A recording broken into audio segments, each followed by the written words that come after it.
Zenix lagi. Entah kenapa banyak banget Zenix. Mungkin dari awal peluncuran Zenix sampai sekarang itu udah banyak banget mobil Toyota Innova Zenix itu dikirim ke Progressive Auto Sound. Tentunya untuk dilakukan upgrade audionya. Kali ini kita lagi-lagi ngebangun Zenix untuk di-upgrade audio dan beberapa bagian untuk di-upgrade peredamnya juga. Dan untuk audio kita upgrade dengan 8.1 Premium Sound by Studio Reference. Pasti kalian penasaran kira-kira apa aja yang kita upgrade di mobil Toyota Innova Genic Hybrid.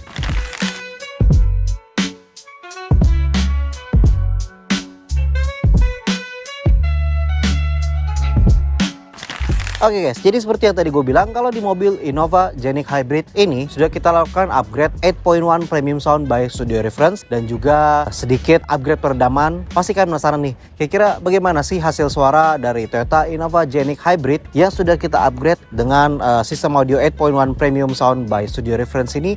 Mending kita dengerin dulu kira-kira bagaimana hasil suaranya di dalam kabin. Maka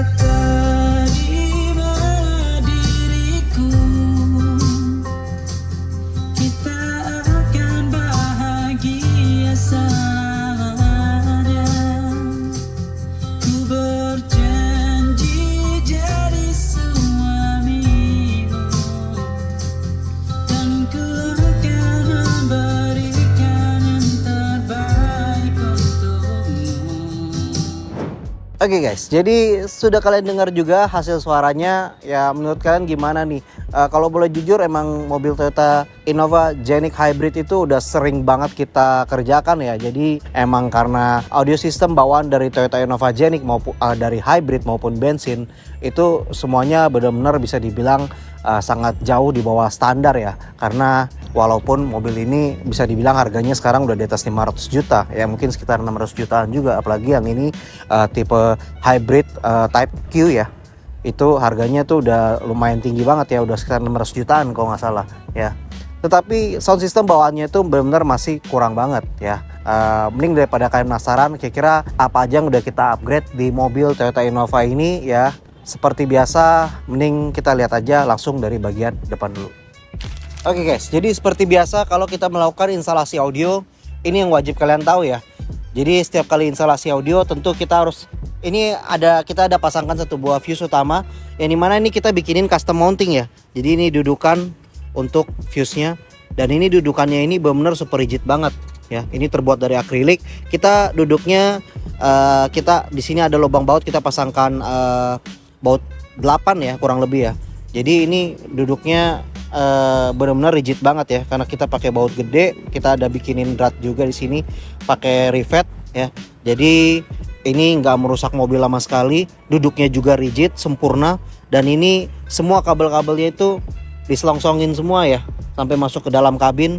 Jadi ini adalah supply utama dari kelistrikan untuk sistem audio yang kita pasangkan di mobil Toyota Innova Genic Hybrid Type Q ini ya, dan seluruh mobil-mobil customer kita juga ya. Jadi ini adalah pengaman utama, dan mobil ini bisa gue jamin 100% safety banget.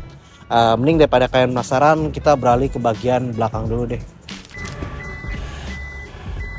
Oke guys, jadi beralih ke bagian belakang ya. Mungkin kalau kalian lihat di sini, di belakang itu nggak ada bagasi yang kemakan sama sekali, tapi di bagian belakang sini tuh kita ada tambahkan satu unit subwoofer dari Studio Reference 10 inch Special Carbon, yang dimana subwoofer ini juga bentuknya slim dan bisa kita pasangkan ya. Jadi kita bisa bikinin box di dalam sini ya, di dalam panel sebelah kiri ini. Tadi ini adalah panel dongkrak, tapi panel dongkraknya atau dongkrak-dongkraknya juga kita copotin, kita keluarin, kita pindahin. Dan di sini di dalam sini tuh kita bisa bikinin box yang kita dapatkan di dalam juga tuh ya cukup besar ya, mungkin sekitar 20 liter ya. Dan ini kita ada bikinin custom grill dengan aksen finishing dari logo Studio Reference ya. Ini benar-benar terlihat seperti mobil premium sound ya. Ini grillnya juga sturdy banget, dan bisa kalian lihat subwoofernya bahannya dari karbon ya.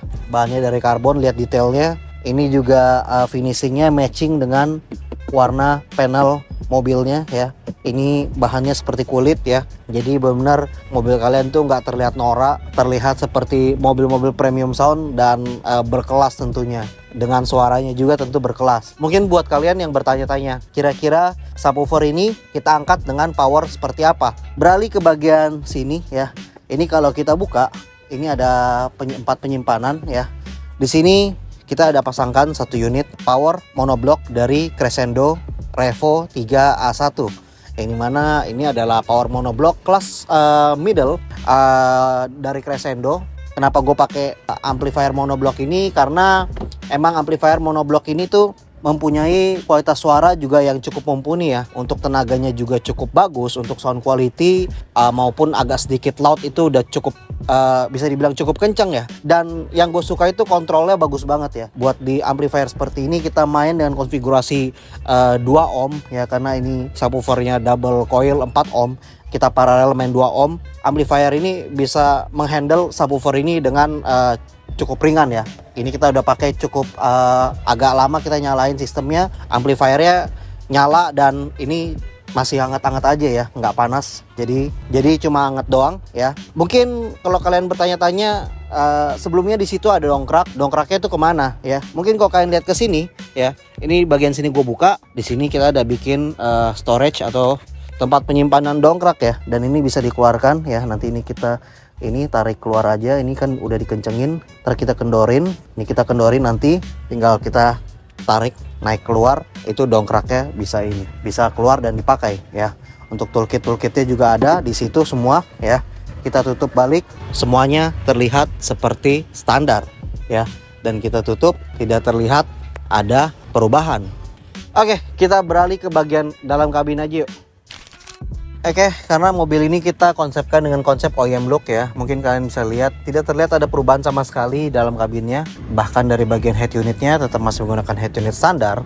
Dan di bagian depan ya, untuk tweeternya sendiri, tweeter dari Studio Reference kita pasangkan ya di dalam panel standar dari bawaan mobil Toyota Innova Genik. Selain itu kita juga menambahkan speaker atau mid bass dari Studio Reference juga di bagian depan ya, yang kita pasangkan di dalam panel pintu standar dari mobil Toyota Innova Genik Hybrid Type Q ini. Selain itu kita juga menambahkan treatment dengan menggunakan peredam dari Studio Reference sebanyak 3 lapis di bagian pintu depan ya. Fungsinya untuk bikin si speaker ini bisa bersuara dengan optimal, dan juga kabin mobil juga bisa lebih bertambah senyap dan nyaman. Jadi ini pintunya akustiknya benar-benar kita treatment dengan sangat baik ya.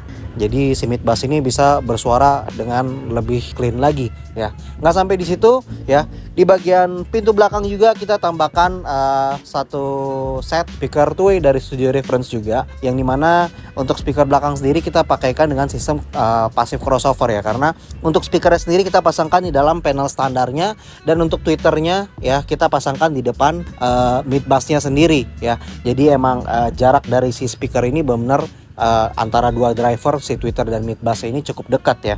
Tetap di dalam panel standarnya kita ada bikinin dudukan tweeter juga, jadi bisa duduk dan masuk ke dalam pintu mobil ini dengan sempurna ya. Jadi tidak merubah estetika dari interior kabin mobil Toyota Innova Genik Hybrid Type Q ini ya. Selain itu ya, kita juga menambahkan peredam sebanyak 3 lapis juga di bagian pintu tengah ini. Fungsinya untuk meredam noise dari luar juga ya. Selain itu juga untuk mengoptimalkan suara dari speaker yang kita pasangkan di pintu mobil Toyota Innova Genik Hybrid Type Q ini ya. Jadi kenapa gue bilang 8.1 premium sound, 4 driver di depan, 4 driver di belakang, dan 1 buah subwoofer di belakang. Sedangkan untuk mengontrol keseluruhan sistem yang kita pasangkan di mobil Toyota Innova Genik Hybrid Type Q ini, kita juga menambahkan 1 unit DSP amplifier keluaran dari Masway M6, yang dimana kita pasangkan tepat di bawah dashboard.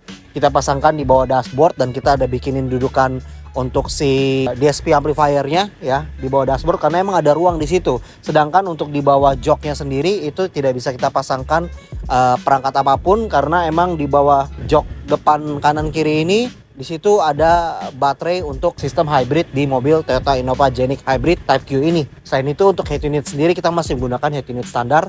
Jadi benar-benar bisa dibilang tidak ada perubahan dari tampilan look dari depan sampai ke tengah kabin. Nggak sampai di situ juga, di belakang juga tadi gue lupa jelasin kalau di belakang box subwoofernya juga kita tambahkan peredam sebanyak 2 lapis ya, aluminium batil military grade, dan juga peredam isolator buat di bagian panel rear body sebelah kiri agar untuk meredam getaran dari box subwoofer yang kita pasangkan di belakang itu. Jadi emang suara bassnya juga bisa lebih optimal. Oke guys, jadi kira-kira demikian review gua untuk kesekian kalinya di mobil Toyota Innova Genik Hybrid Type Q ya. Mungkin ini udah menjadi Toyota Innova Genik Hybrid yang entah keberapa, pokoknya udah di atas 10 unit kita kerjakan. Dan buat kalian yang punya mobil yang sama, jangan sungkan-sungkan langsung kirim mobilnya ke kita, atau kalian bisa WhatsApp kita melalui WhatsApp kita yang ada di sini. Dan kita juga sangat aktif di Instagram. Kalian bisa follow IG kita di progressive_autosound karena kalian bisa lihat bagaimana suara-suara dari sistem audio yang sudah kita bangun ya. Ada kita rekam juga, dan juga beberapa project instalasi yang kita kerjakan di berbagai mobil. Semoga bisa menjadi inspirasi buat kalian juga. Dan jangan lupa subscribe YouTube channel kita karena kita bakal ngupdate konten-konten seperti ini dan konten-konten lainnya, dan semoga bisa menjadi inspirasi tentunya buat kalian semua. Kira-kira demikian review gua dari mobil Toyota Innova Genik Hybrid yang kesekian kalinya ini, and see you on the next project.